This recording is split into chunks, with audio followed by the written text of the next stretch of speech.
नमस्कार आपण समस्त को यही वीडियो रे बहुत बहुत स्वागत। आज ही वीडियो रे मु आपण सहित describe the contribution of Raja Ram Mohan Roy to socio cultural awakening of the 16th century.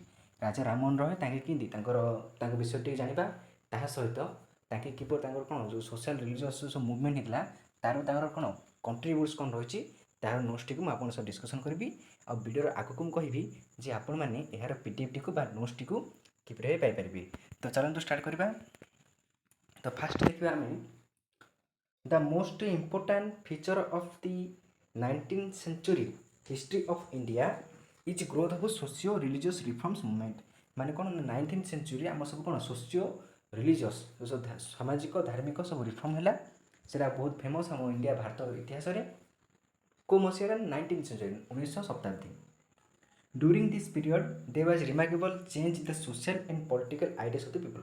से समय कौन है ना सामाजिक क्षेत्र में आ राजनीतिक क्षेत्र में धार्मिक क्षेत्र में बहुत गुड़ाए लोकंर जो सब कौन ताकर सब आइडिया सब कौन चेंज है आइडिया सब कौन थिंकिंग किंबा मेंटालिटी सब कौन से समय चेंज है।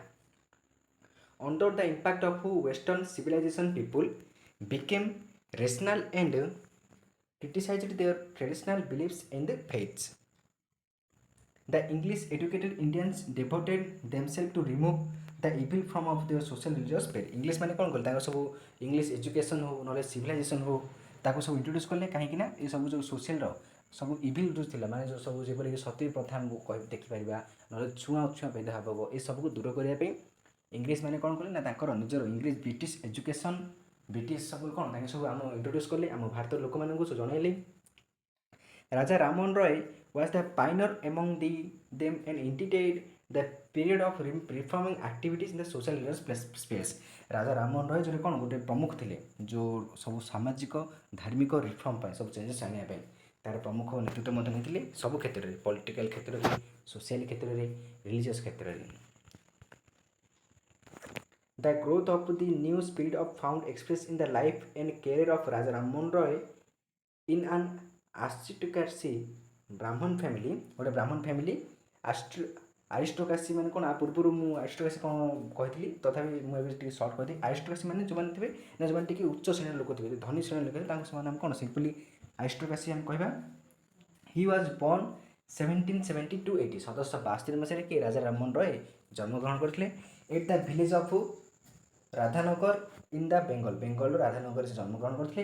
During his childhood he studies Sanskrit Persian Arabic से माने कौन जन्म माने चाइल्डहुड समय से संस्कृत पार्सियान अरबिक पाठ पढ़ते। During the youth he served under the East India Company. He studied thoroughly the Hindu scriptures and Christianity. After going through the Vedas, he could know that the original Hindu religion had lost purity and the Hindus माने कौन जो से सब पढ़ते तार से वेद को पढ़ले से बुझीपारे जे आम जो हिंदू धर्म अच्छी आम ओरिजिनाली आम कौन धर्म आम कौन कहे आम वेद कौन कहे जो से जो प्यूरिटी को आम पूरा संपूर्ण भूल जाकि समाज में सब कौन जेपर कि कर्म जन्म आधार में होगा। पूर्व कौन होता ना जी जो कर्म करता से सब जाति कहला किंतु पर कौन है ना समाज रे जाति कर्म आगे पंथी परिणत हो जाता। He was convinced that the radical reforms way necessary Hinduism in the Hindus से कौन जापारे जे सब विभिन्न प्रकार सब कौन ना आवश्यक सब रिफॉर्म दरकार समाज को समाज कौन संशोधन करा पड़ो ये जो कुप्रथा अंधविश्वास जो अच्छी समाज में दूर करा पड़ो हिंदू मान। He was shocked to mark the growth of evil practices like idol worship, faith in number of gods and goddess, and the prevalence of dogmas, superstitions, imaginary stories, sacrificial from the worship, the prevailing sati system, rites and the rituals of all sphere of Hindu religion. The underlying motive of Raja Ram Mohan Roy was to revive the virtuous and the ethical principle of Hinduism. Next आम कौन देखा ना with this aim he established a reform institution known as Atmiya Sabha इन 1850 से समय कौन कले ना से 1815 रे आत्मीय सभा नामक गोटे संस्था इंट्रोड्यूस कले सब कौन समाज सब कथा को संशोधन करने। To make his movement effective, he changed this name to Brahma Samaj in 1828. ତାର କ'ଣ କଲେ 1815ରେ ତ ସିଏ ସେଟା କ'ଣ ଆତ୍ମୀୟ ସଭା ତିଆରି କଲେ, କିନ୍ତୁ ତାକୁ ଆଉ ଟିକେ ମାନେ କ'ଣ ଏଫେକ୍ଟିଭ ପ୍ରଭାବଶାଳୀ ବନାଇବା ପାଇଁ ସେ 1828 ମସିହାରେ ବ୍ରାହ୍ମ ସମାଜ କ'ଣ ସେ ଯେଉଁ ଆତ୍ମୀୟ ସଭାକୁ ବ୍ରାହ୍ମ ସଭାରେ ଇଣ୍ଟ୍ରୋଡ୍ୟୁସ୍ କରିଦେଲେ। In 1830 it was give the more famous name Brahmo Samaj. 1830ରେ ସେଟା କ'ଣ ବ୍ରାହ୍ମ ସମାଜରେ ପୁରା ଫେମସ୍ ହେଇଗଲା, ପ୍ରସିଦ୍ଧ ହେଇଗଲା। It accepted as its principal the worship and adoration of internal unsearchable and incapacitable being who is the author and preserver of the universe. It rejected faith in any image status. It laid emphasis on the ethical code of conduct. It wanted to promote brotherhood, bhaichara of men, प्रत्येक मनुष्य। It advocated for the promotion of charity, morality, नैतिकता, pity, benevolence, virtue, and strengthening of the bonds of union between the men in all religious persons and creeds. The movement of Brahma Samaj created a great sensation. The orthodox priestly class rose against Raja Ram Mohan Roy, but a reformer କିନ୍ତୁ ଗୋଟେ ସମାଜ ସଂସ୍କାରକ ଭାବେ he was blood and stood solidly on his ground without fear। କିନ୍ତୁ ସେ ଗୋଟେ ସଂସ୍ଥାନ ମାନେ କ'ଣ ସମାଜ ସଂସ୍କାରକ ଭାବେ ସେ ନିଜ ଫିଲ୍ଡରେ ପୁରା ବିରତ ଆଉ ଧୈର୍ଯ୍ୟ ସାହସ ସହିତ ସେ ପୁରା କ'ଣ ଠିଆ ହେଇଥିଲେ। The religious reform movement lead to social reforms। जो रिलीजियस रिफर्म थिला, धार्मिक जो माने जो थिला रिफर्म थिला, ता धीरे धीरे कौन समाज रिफर्म हो गला। He created a strong opinion against the बार्बस Sati system. से कौन ना सती सिस्टम एगेंस्ट गोटे स्ट्रांग ओपिनियन देते। सती सिस्टमटा देखा गले बहुत खराब सिस्टम थिला पूर्वे, किंतु राजा राम मोहन रॉय बुझीपारी ताकू तार एगेंस्ट किसी स्ट्रांग ओपिनियन थी।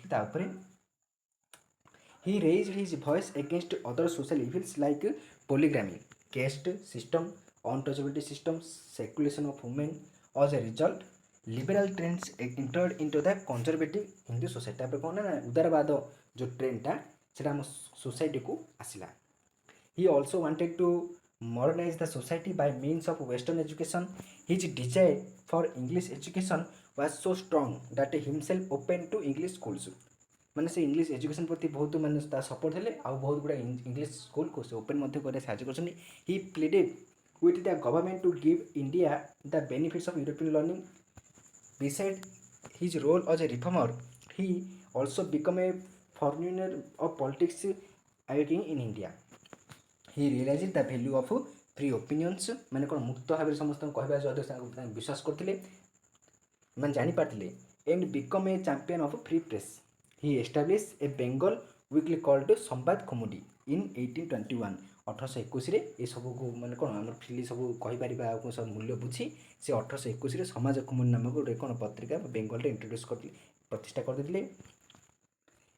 एंड ए पेर्सियन वीकली कॉल्ड निरात उल अकबर 1822। गोटे पेर्सियन वीकली गोटे करते जो वीकली आर्टिकल सब बाहर से प्रकार निरात उल अकबर नामक 1822 इंट्रोड्यूस करते।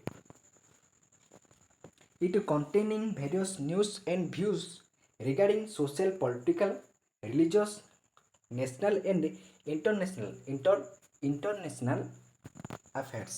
He strongly criticized the attempts of British government to restrict of freedom of press। से जो ब्रिटिश सरकार कौन फ्रीडम ऑफ प्रेस विरोध थे ताकू से स्ट्रांगली कौन पूरा स्ट्रांगली भाव से कौन करते ना ताकू करते मैंने क्रिटिसाइज कले समालोचना करते ब्रिटिश मान ये सब कथा को।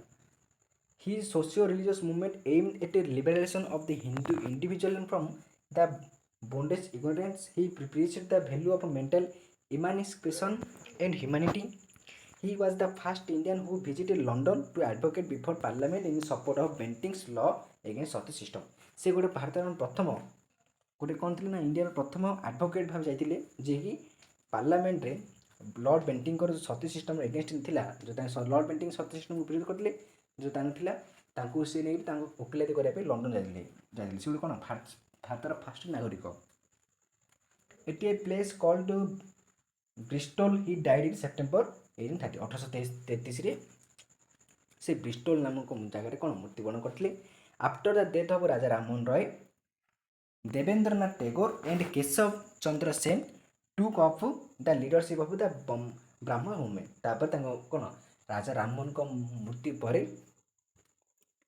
देवेंद्रनाथ टैगोर एंड केशव चंद्र सेन से कौन सब लीडरशिप को नेतृत्व को से नहीं लाइक राममोहन रॉय राजा राममोहन को रॉय पर Devendranath Tagore stood for the worship of only God and tried to defend Hindu religion by expending the essential value and the Christians मिशनर्स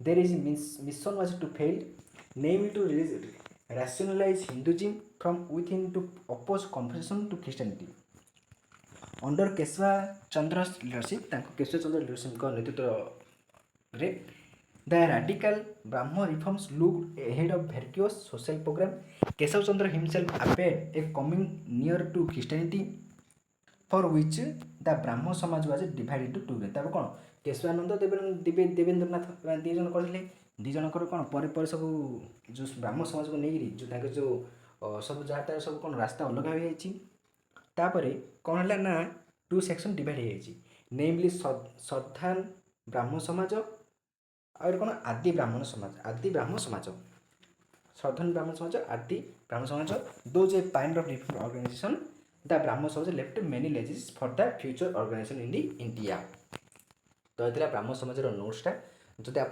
PDF notes चाहते डिस्क्रिप्शन और टेलीग्राम लिंक दे देती आपने से जॉइन हो देखी दिंतु से सब नोट्स रही तो thank you to all for watching this video next आम सब देखिए कौन स्वामी दयानंद सरस्वती रिफॉर्म विषय नेक्स्ट वीडियो देखा thank you to all for watching this video.